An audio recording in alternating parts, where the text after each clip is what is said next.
আমার চট্টলার ভাইয়েরা, শয়তানের প্রথমে এজেন্ডা ছিল বনি আদমকে বস্ত্রহীন করা। সে আদম এবং হাওয়া আলাইহিস সালামকে নিষিদ্ধ গাছের ফল খাইয়ে তাদেরকে বস্ত্রহীন করেছে। এই জামিনেও সে আমাদেরকে বস্ত্রহীন করতে চাইবে। এই রূপালী জগতের নামে তারা এটা করে। আমার প্রিয় বোনেরা, আপনি জানেন না আপনার দাম কত। ওরা আপনাদেরকে বিজ্ঞাপনের সস্তা পণ্য বানাতে চায়। ওরা আপনাদেরকে ওদের ভোগের লিপসার টুলস বানাতে চায়।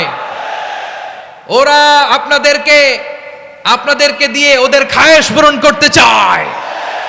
এটা আপনাদের জন্য মোটেও ডিগনিটি নয়, এটা আপনাদের জন্য সম্মান নয়। আপনার সম্মান শালীনতায়, আপনার সম্মান হেজাবে, আপনার সম্মান ভদ্রতায়, আপনার সম্মান আপনার ডিসেন্ট পোশাকে। পোশাক বলে দেয় এই নারীটা ভদ্র না অভদ্র। পোশাক বলে দেয় এই মেয়েটা কোন ঘরের মেয়ে। আওয়াজ করে বলেন ঠিক কিনা? আপনি জানেন না আপনার এই সস্তা পণ্য বানায়, ভোগের পণ্য, বিলবোর্ডে আপনাকে উলঙ্গ করে উপস্থাপন করে। এই অশ্লীলতার সাথে ইসলামের কোনো সম্পর্ক।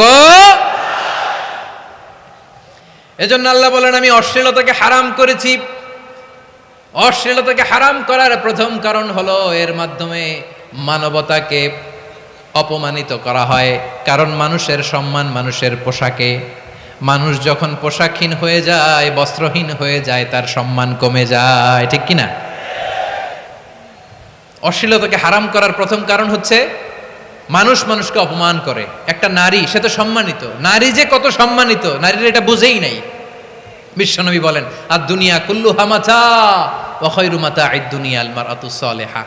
আমার বোনেরা, 5টা প্যান্ডেলে আপনারা এলইডিতে আমার আলোচনা শুনছেন, আমি জানি। আপনাদের এই গর্ভ যে কত দামি আপনি জানেন না।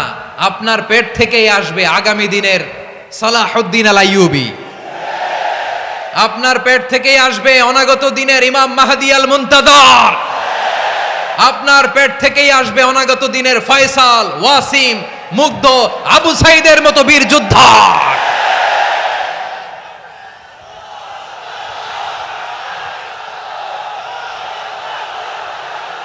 আমার প্রিয় বোনেরা, আমার প্রিয় বোনেরা, বিশ্বনবীর কথার ওজন খেয়াল করেন। আর দুনিয়া কুল্লুহা মাতা ওয়া খায়রু মাতা'আদ দুনিয়া আল মারআতুস সালিহা।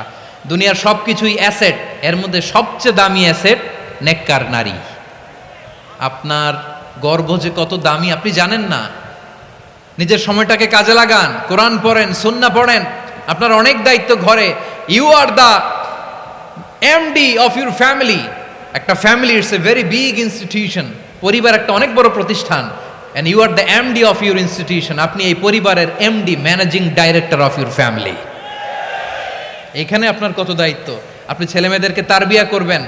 আপনি আপনার স্বামীর জন্য ঘরটারে জান্নাতের নীর বানাবেন। আপনার জন্য জান্নাতের ডুপ্লেক্স বাড়ি ওইখানে তৈরি করে রাখবে কে?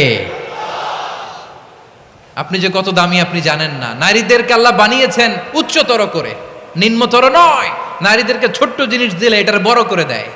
নারীদেরকে ভ্রূণ দিলে, শুক্রাণু দিলে নারী এটারে বাচ্চা হিসেবে উপহার দেয়। ঠিক কিনা? বিয়ের মাধ্যমে স্বামী যখন তার শুক্রাণু তার স্ত্রীকে উপহার দেয়, স্ত্রী রিটার্নে কি উপহার দেয়? ফুল ফর্ম বেবি, মানব সন্তান। দেখছেন, আপনি দিলেন একটুকুনি, দিছে বিশাল। আপনি যদি নারীকে বাজার এনে দেন, নারী এটাকে সুস্বাদু খাবারে রূপান্তর করে দেয়। আপনি তাকে একটা মুচকি হাসি দিয়ে দেন, সে তার কলিজা দিয়ে দেয়। কিন্তু যদি আপনি তার মনে কষ্ট দেন, সে আপনার জীবনকে জাহান্নাম বানায়া দেয়। খবর আছে, নারীর মন বুঝতে পারলে নেয়ামত, বুঝতে না পারলে কিয়ামত। ঠিক কিনা বলেন?